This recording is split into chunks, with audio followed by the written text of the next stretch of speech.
Let's imagine for a minute it's January 1973. You're in your car driving home after a long day. Let's say it's a wood-paneled Buick. You're stressed about work. You're scanning through radio stations, but all of the news coming out of Washington is bad. Nixon, days away from his second inauguration, is trying everything he can to distance himself from a growing scandal. Senate Democrats have chosen North Carolina's Sam Ervin to investigate the Watergate bugging case. The committee would have full subpoena power and a $500,000 budget. There are new protests every day. It's exhausting. So you flip the radio over to the AM dial. You find WARM 590, a station that serves northern Pennsylvania and parts of New York. Mr. Businessman, have you read the Powell Memorandum? You're thinking, the Powell Memorandum? What the hell is that? It just might be the most important single document regarding the free enterprise system ever written. And who is this guy they're talking about, Lewis Powell? The same Lewis F. Powell, who is now a member justice of the Supreme Court of the United States, prepared an in-depth study entitled Attack on American Free Enterprise System. Okay, so this is a recreation, but we based it on the actual word-for-word transcripts of a series of radio editorials that WARM 590 presented on the topic of a growing menace in this country, which threatens to choke to death our system of free enterprise. You rev the Buick engine and squeeze the steering wheel. The speaker describes how this new threat is not from your typical commies and radicals. No. This new enemy is even more dangerous. People in college classrooms, people who reach the public through radio and television and newspapers and magazines, people in our own community. Their numbers aren't all that big yet, but their weapons are powerful, an ability to talk, to write, and to influence public opinion. They match this with an almost religious devotion to one goal: destroy free enterprise in America. You, in your Buick, are the Mr. Businessman this editorial is talking to. You work hard. You pay your taxes. You think the American system is pretty great. This Powell memo they're talking about is stirring something in you. You realize it's time to get off the sidelines and join the fight. In the last episode, we told you about how Lewis Powell came to write his manifesto, and we ended with the question, did it actually mean anything? Was it just Lewis Powell's early version of an angry Reddit thread that went into the ether? Or, as some claim, was it much more? Did oligarchs and activists use it as their step-by-step blueprint for the takeover of major American institutions? Well, after 2 years of research and the discovery of some documents that have never seen the light of day, we finally have the answer. We all know the history of the many social movements in the 60s and 70s, civil rights, the environment, women's lib. But in this episode, we're going to tell you about the movement you've probably never heard of, the Powell Memo movement that began the process of legalizing corruption in America. I'm David Sirota, and this is Master Plan.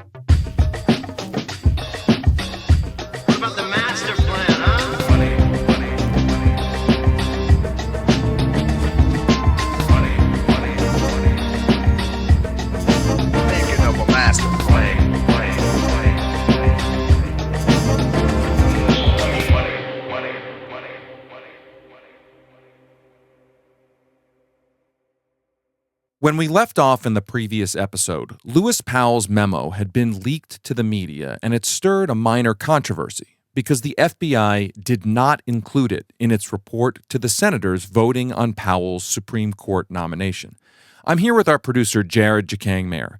So, Jared, fill us in on what happened to Powell after the memo became public. So, that was in the fall of 1972.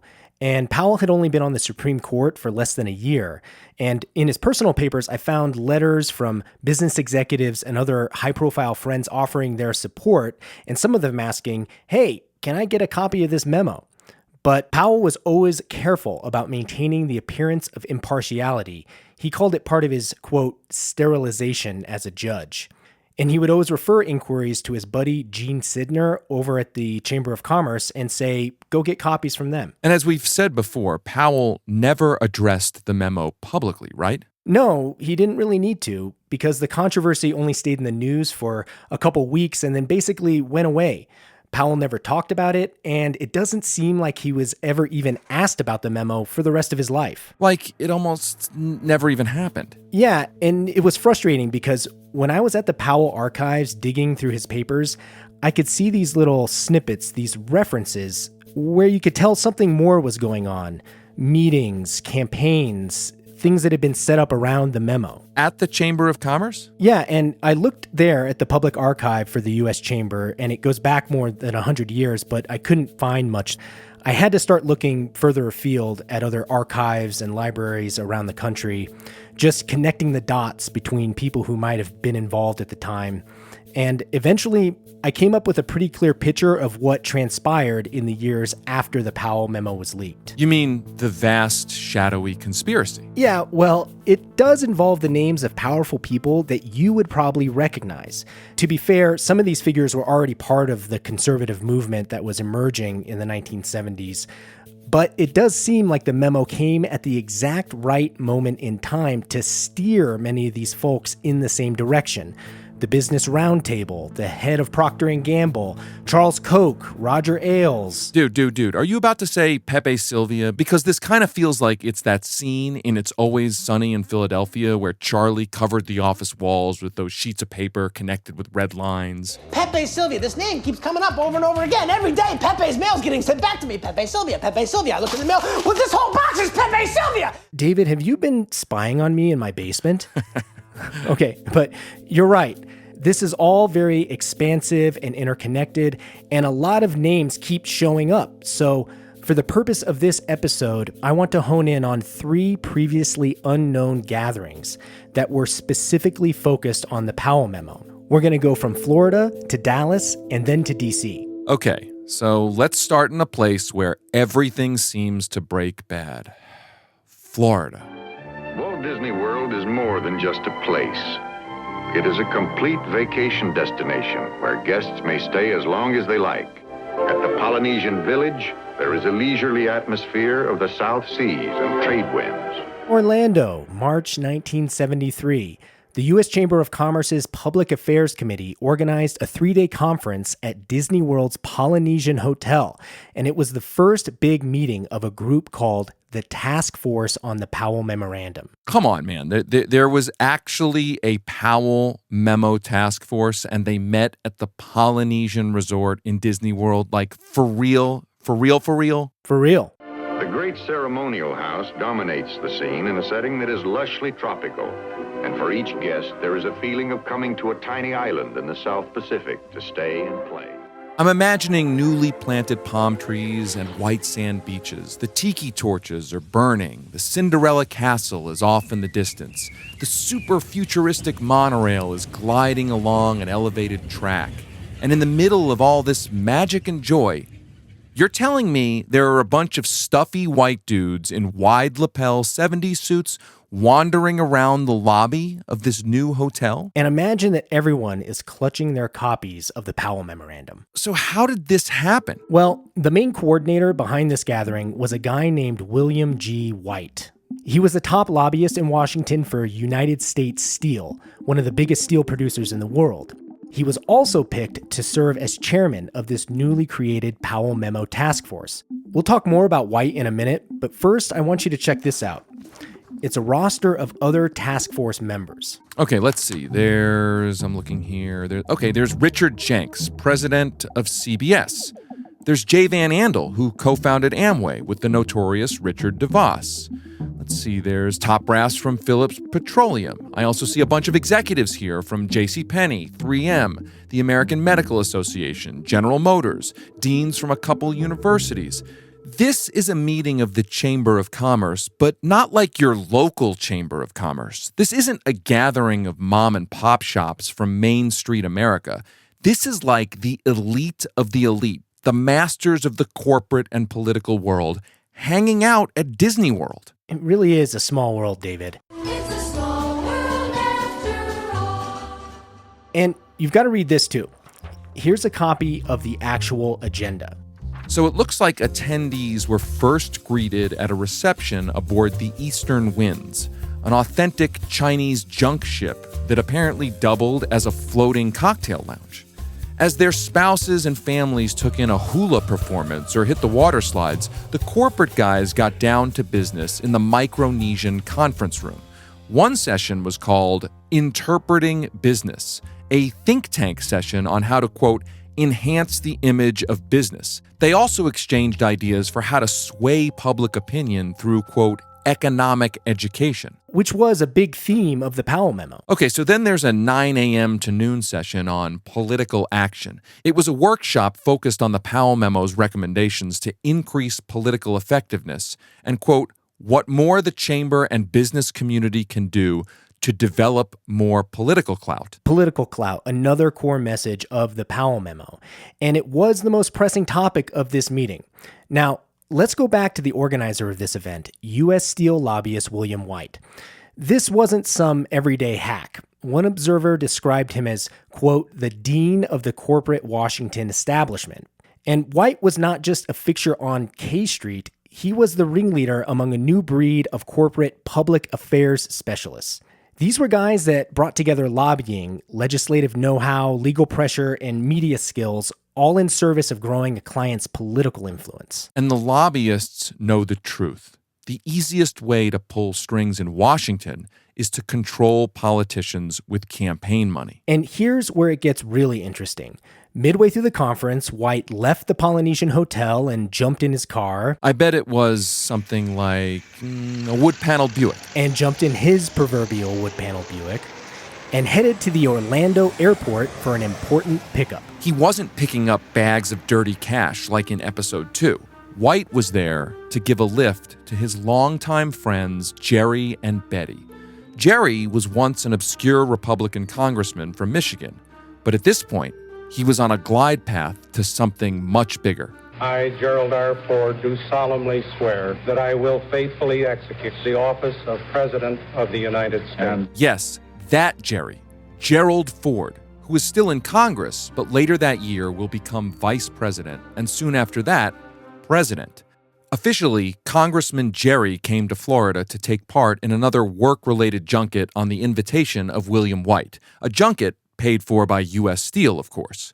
But instead of heading to a golf course, Gerald Ford was going to the happiest place on earth to schmooze and collaborate with the Powell Memo Task Force. It's a small world after all. According to the conference schedule, the Honorable Gerald R. Ford was the official speaker at the luncheon on Friday, but there may have been an ulterior motive for his participation in that day's session, strategizing about the upcoming congressional elections and about how to deal with legislation that was problematic for the master plan, the Federal Election Campaign Act. FICA. So remember back in episode 2, we told you that Ford signed the amendments seeming to make FICA even stronger when he became president. So this is right before that when they are discussing those amendments. When Ford did sign those amendments, it was seen as a big win for the reformers, not the master planners there at Disney World. And for the most part, FICA was a win for Common Cause and the reformers. But the master planners were desperate to get around FICA's restrictions on corporate-funded political action committees that funnel money to politicians and political parties. This Powell Memo meeting at Disney World was where they perfected their plan. I got a letter for you to read, David. This was written by one of the attendees a week before he went to Disney World on behalf of his boss, John Merrill Olin. Olin, the wealthy industrialist. We'll talk more about him later. In this letter, the executive writes about the Powell Memo Task Force in intimate detail, especially their lobbying effort to amend the regulations around corporate campaign donations. He wrote, quote, "We should be able to get many companies to follow our own pattern of political fundraising." He's talking about political action committees, PACs. And without getting too far into the weeds, the corporate guys at this Orlando meeting wanted an exemption to an older law that was standing in the way of huge multinationals like the Olin Corporation from dumping money into corporate PACs.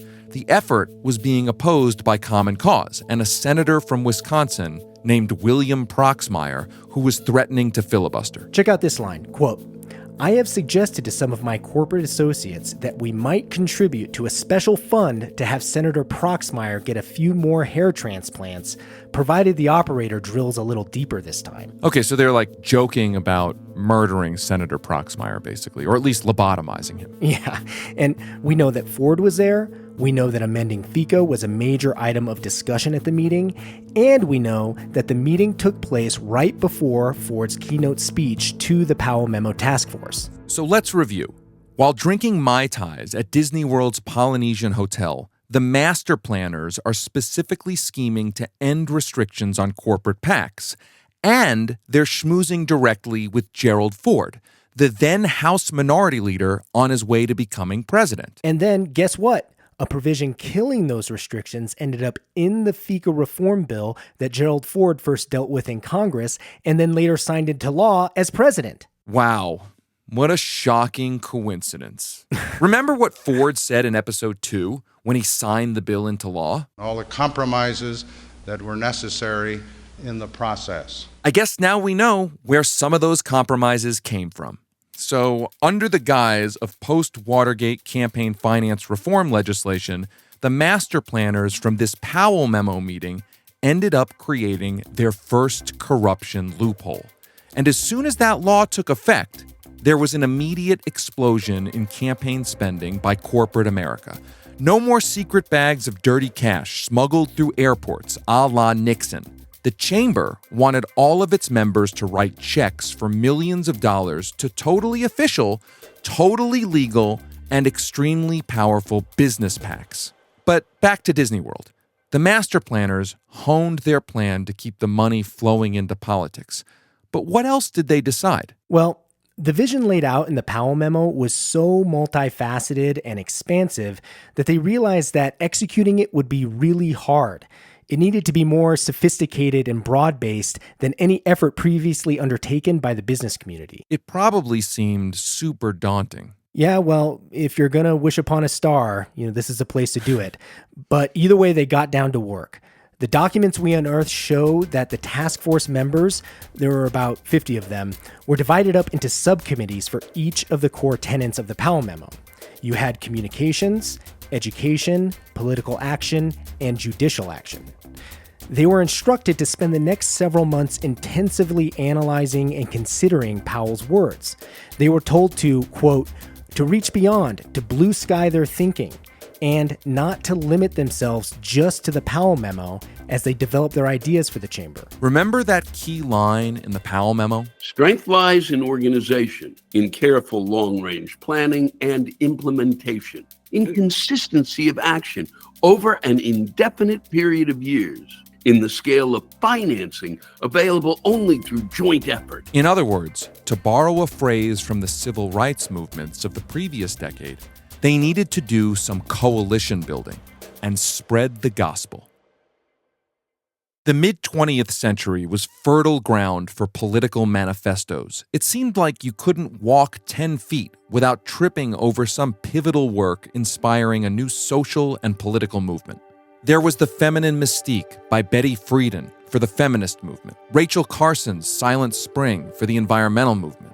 There was Saul Alinsky's Rules for Radicals. There was Dr. Martin Luther King Jr.'s Letter from Birmingham Jail, which became a galvanizing text for the civil rights movement. And don't forget the granddaddy of them all, The Little Red Book by Mao Zedong. They always carry Chairman Mao's works with them and study them everywhere and any time. But this was the challenge for corporate conservatives in this era. They didn't have anything like the Little Red Book, and this was a problem for them. Although I do like the idea of the conservative mystique.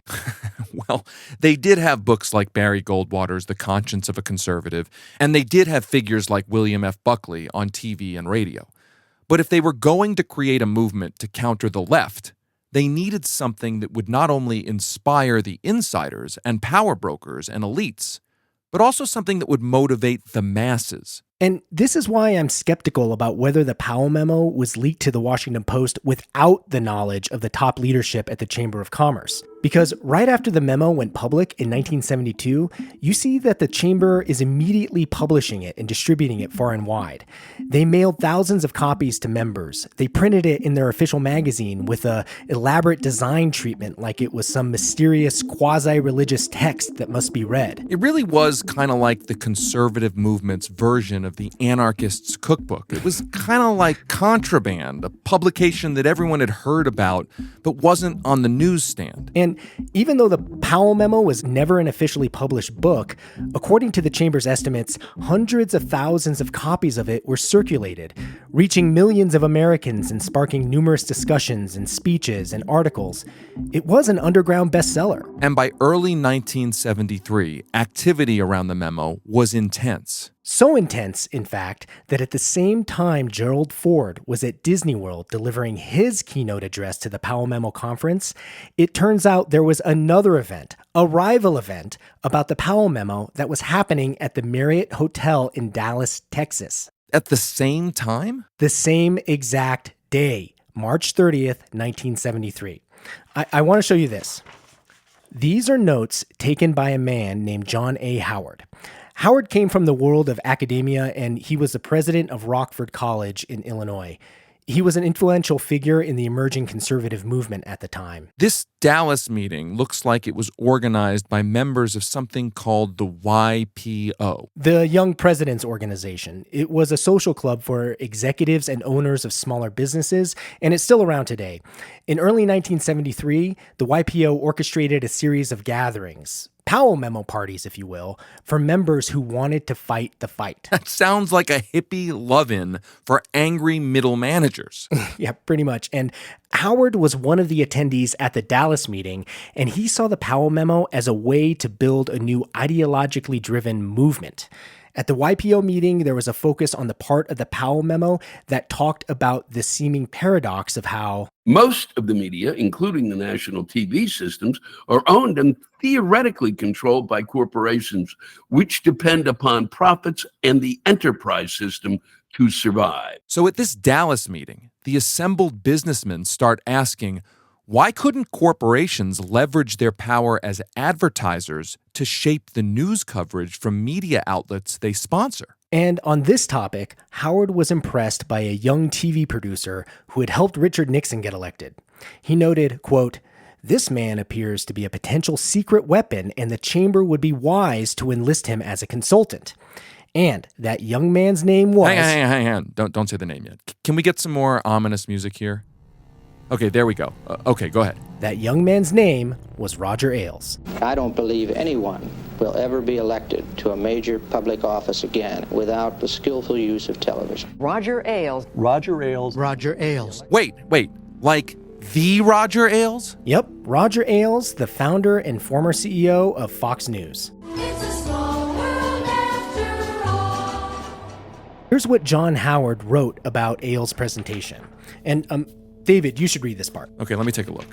Quote, Roger Ailes outlined the power which advertisers would be able to exert upon TV programming if they were moved to do so.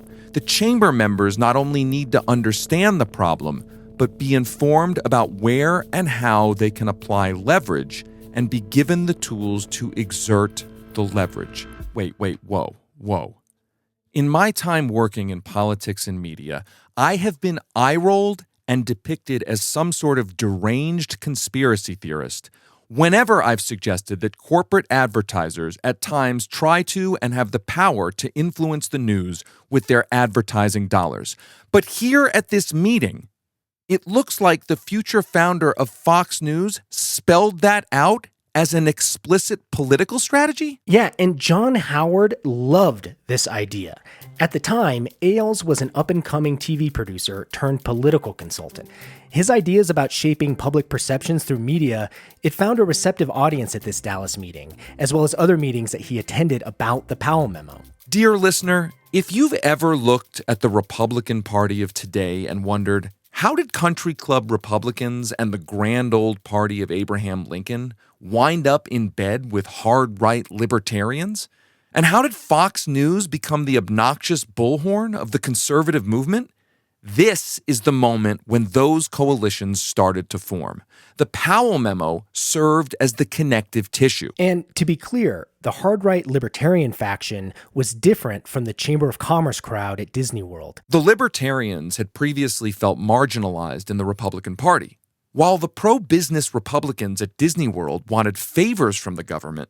The libertarians were anti-government ideologues who wanted to tear it all down. We're talking about direct descendants of the robber barons of the Gilded Age who were committed to the destruction of the federal government bureaucracy that was expanded under the New Deal. But in 1973 and 1974, you had these convergences, some bigger and more formal, some smaller and more intimate, where the Powell Memo served as a unifying document.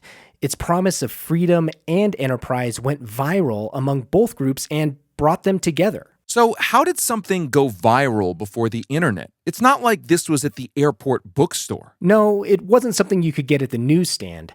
The Chamber of Commerce sent the memo to its members directly, and then it spread organically from person to person, probably using snail mail and lots of Xerox copies. Imagine some vice president of a company opens up his mailbox and finds a copy of the memo. He loves it so much that he makes a copy.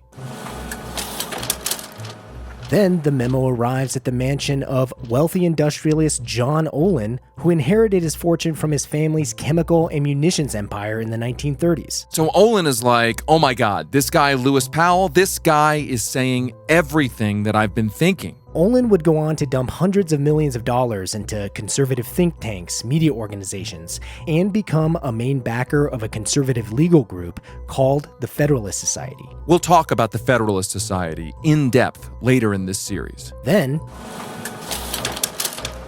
the Powell Memo shows up in Wichita, Kansas at the estate of Charles and David Koch. The Koch brothers. I don't even think we need to explain the impact of the Kochs, but the Koch brothers are recognized as some of the biggest financiers of conservative politics. Their father built an empire in oil and gas, and they inherited his business along with his hardcore libertarian ideology. And Charles, we know, found inspiration in the Powell Memo. In 1974, he read an excerpt of the Powell Memo to a group of like-minded conservatives and said he didn't think it went far enough, actually.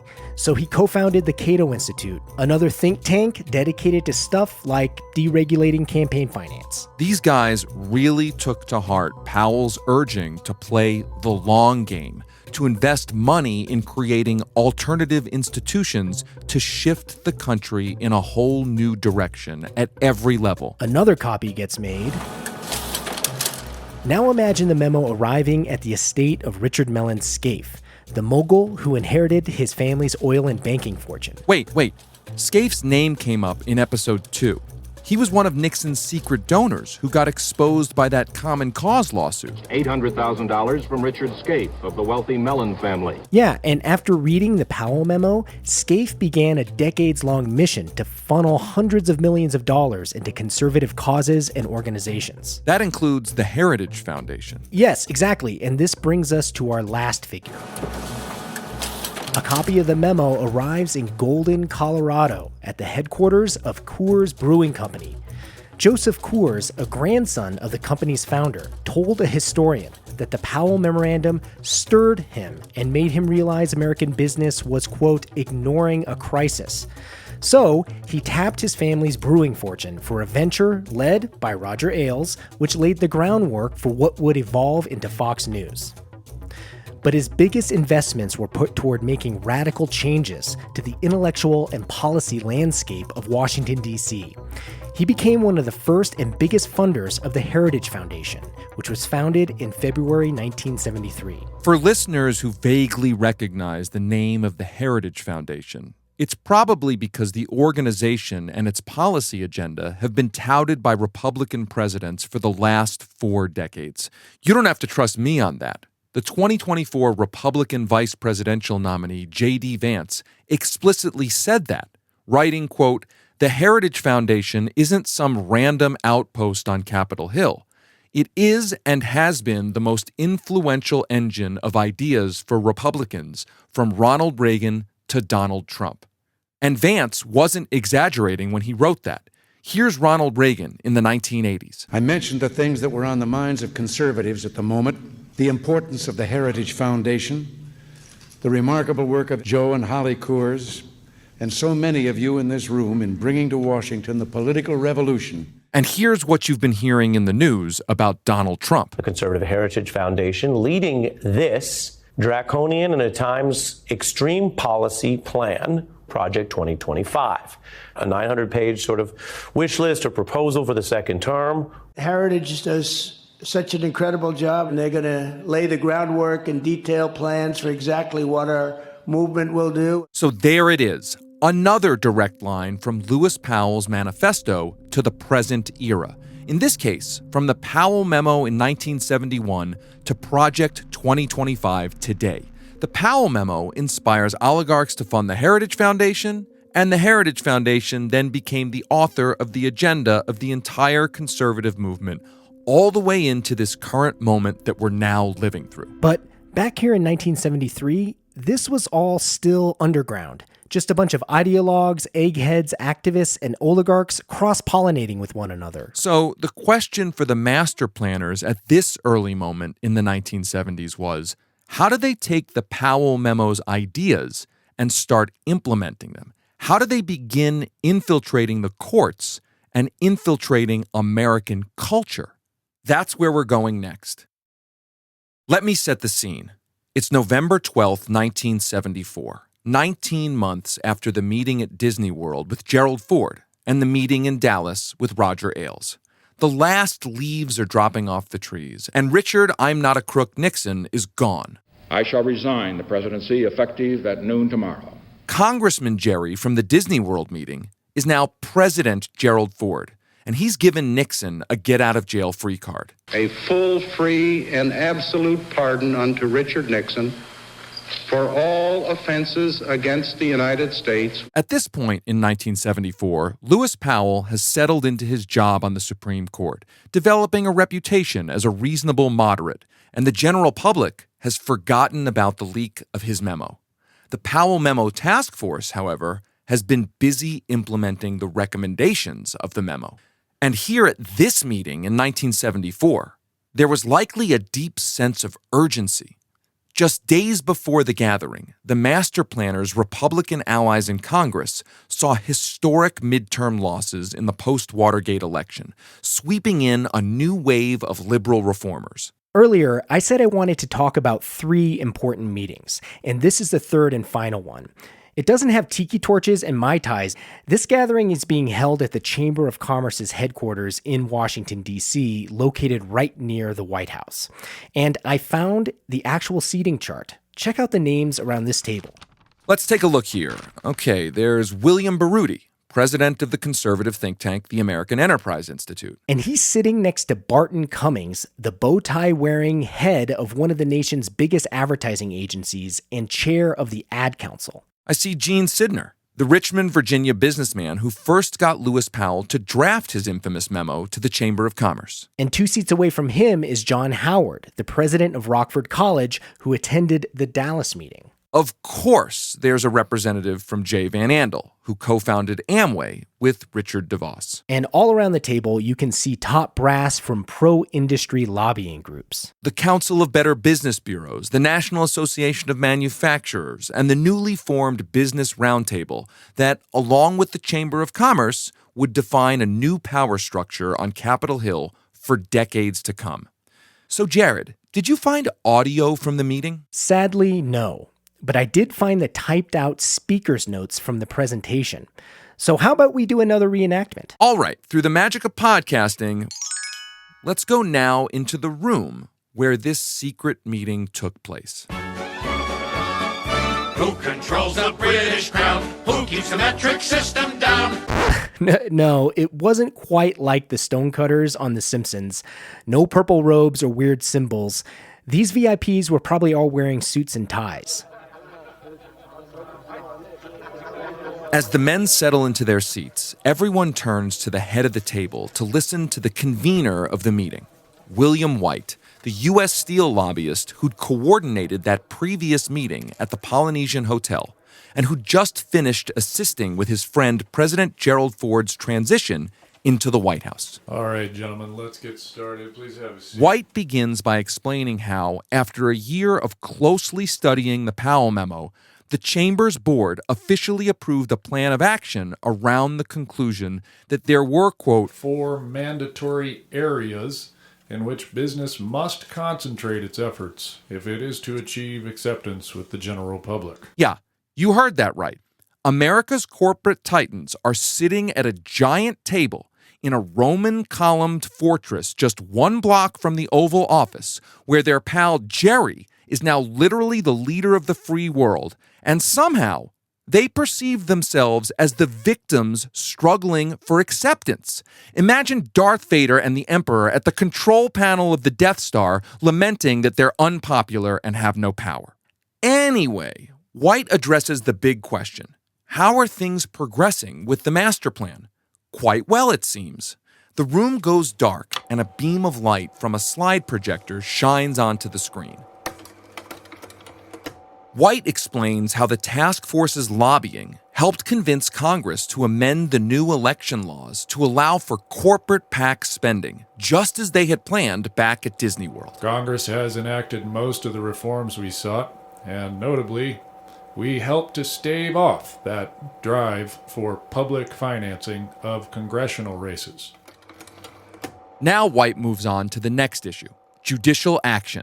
You may recall that the Powell Memo recommended mimicking Ralph Nader's focus on the courts, filing lawsuits designed to get specific policy outcomes and amicus briefs pressuring judges to deliver specific rulings. Since expanding the program, the Chamber has participated, or is in the process of doing so, in 13 cases. White brags that the Chamber has participated in cases over things like whether unemployment benefits should be paid to striking workers, or changing the guidelines for how chemicals can be discharged into waterways. We have been successful in gaining our point of view in important instances, and we expect these judicial actions to be one of the most far-reaching and productive elements resulting from task force recommendations. White says the Chamber has educational programs, symposiums, and conferences going on nationwide to create a rapport and a better understanding of our private enterprise system among youth and educators. They're giving lesson plans to teachers. A new package of audio-visual materials to increase economic understanding that includes slide presentations about profits and productivity. Our Profits Kit is a bestseller. White mentions a pilot television program with the Texas Council on Economic Education. Entitled Everybody Knows What Profit Is. The entire series may run to 30 films with a budget of $5 million. Sounds like must-see TV. Their media outreach effort is massive, now including a weekly column to more than 500 press and 300 radio and television outlets, public service spots to over 750 radio stations, a monthly cable television feature used by more than 200 stations with a viewing audience of more than 4 million, and monthly editorials used by 70 television stations, 225 radio stations, and 300 newspapers. Just like the one on AM radio that we heard at the top of this episode. White concludes, a lot has happened since last November, but of course, much more needs to be done. Okay, so here's the question. What then was done after this meeting? What specifically? Well, on the media front, they launched an operation to change the hearts and minds of normie Americans. One guy in that room, a powerful advertising executive named Bart Cummings, spearheaded a massive PSA campaign through the Ad Council. Wait. I thought Ad Council ads weren't political. I remember them being really mom and apple pie kind of stuff, like Smokey the Bear. Yeah, that's the way I remember them too. But in the 1970s, Cummings and the Ford administration partnered with the Ad Council to do a comically ideological ad series about validating capitalism, a campaign funded by corporate giants like Procter & Gamble, Mobil Oil, Exxon, William White's own U.S. Steel, all in partnership with the U.S. government. Architect Dolores Gould, what's your IQ? 138. And your EQ? EQ? Your economics quotient. Oh, I don't know much about economics. The ad seemed ripped right out of the Powell Memo itself, touting the American economic system. Who makes the American economic system work? Oh, I don't know. Right. And that's a problem. Yeah, and the ad sponsors had a solution to this problem. More Powell Memo-inspired propaganda. They put up billboards, ran magazine ads, and aired radio spots. Cummings and the Ad Council highlighted all of this as one of their best PSA campaigns ever for how effective it was in building the American public's support for free market capitalism. And remember the film projects that the Chamber of Commerce said it was putting into production as part of the Powell Memo Task Force? Well, this is one that the Chamber released in 1976 for the 200th anniversary of America's founding. Happy birthday, USA! Narrated by Jimmy Stewart. What do you get for a country that has everything? Well, almost everything. Government bureaucracy is becoming a paternalistic monopoly that is burying us in paperwork and red tape. It stifles initiative, and it erodes the basic self-reliance, which is our American legacy. So Jimmy Stewart, the guy who in 1939 played an earnest, government-reforming outsider in Mr. Smith Goes to Washington, he was working with Washington insiders in 1976 to convince the public that the government is the problem? If allowed to continue, it could bring an end to freedom and enterprise. Okay, so in less than 5 years, a secret manifesto has mushroomed into a nationwide celebrity-studded multimedia propaganda machine that's literally reshaping how Americans think about capitalism. But what about the plan to legalize corruption? How's that going? Well, they're definitely working on it. You heard that they helped weaken FICA, but they weren't stopping there. Remember this part of the Powell Memo? Neglected opportunity in the courts. The master planners knew that they had to solidify their agenda in the courts. Right around this time, the Chamber of Commerce began building the foundation of what would become the National Chamber Litigation Center and other groups that now routinely secure favorable court rulings on stuff like campaign finance. An example of one of those new Powell Memo-inspired groups is the Pacific Legal Foundation, which becomes a litigation powerhouse thanks to an early boost from this guy. Some time ago, I talked about an organization called the Pacific Legal Foundation. It's a nonprofit public interest law firm which dedicates itself to upholding the Constitution and protecting the public interest against such special interests as the so-called welfare rights groups, government bureaus, and those ultra-environmentalist organizations which would deny you and me the right to swat a mosquito. This is Ronald Reagan. Thanks for listening. By the end of 1974, after all these secret meetings, the master plan's key pieces are now in place. The Supreme Court now includes the author of the Powell Memo. The president is a guy who attended the meeting to organize the memo's implementation. The public is being immersed in the memo's ideology. And now, outside organizations like the Pacific Legal Foundation have been built, and they're ready to begin moving the justice system towards legalizing corruption. Now, it's just a matter of finding the right opportunity. And here in the mid-1970s, that opportunity is about to present itself. We'll hear arguments today in Buckley against Vallejo and others. Counsel, you may proceed whenever you're ready. That's next time on Master Plan.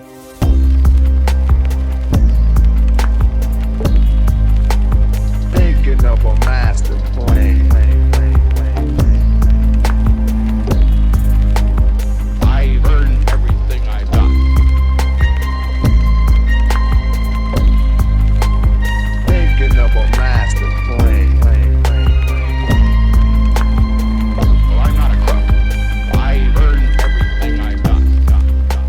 Master Plan is a production of The Lever. This episode was written by Jared Jakang-Mayer and me, David Sirota. Our production team includes Laura Krantz, Ula Kulpa, Arjun Singh, and Ronnie Riccobene. Editing, sound design, and voiceovers by Ron Doyle. Fact-checking of this episode by Chris Walker. Thanks to Kevin MacLeod for the song Secret of Tiki Island.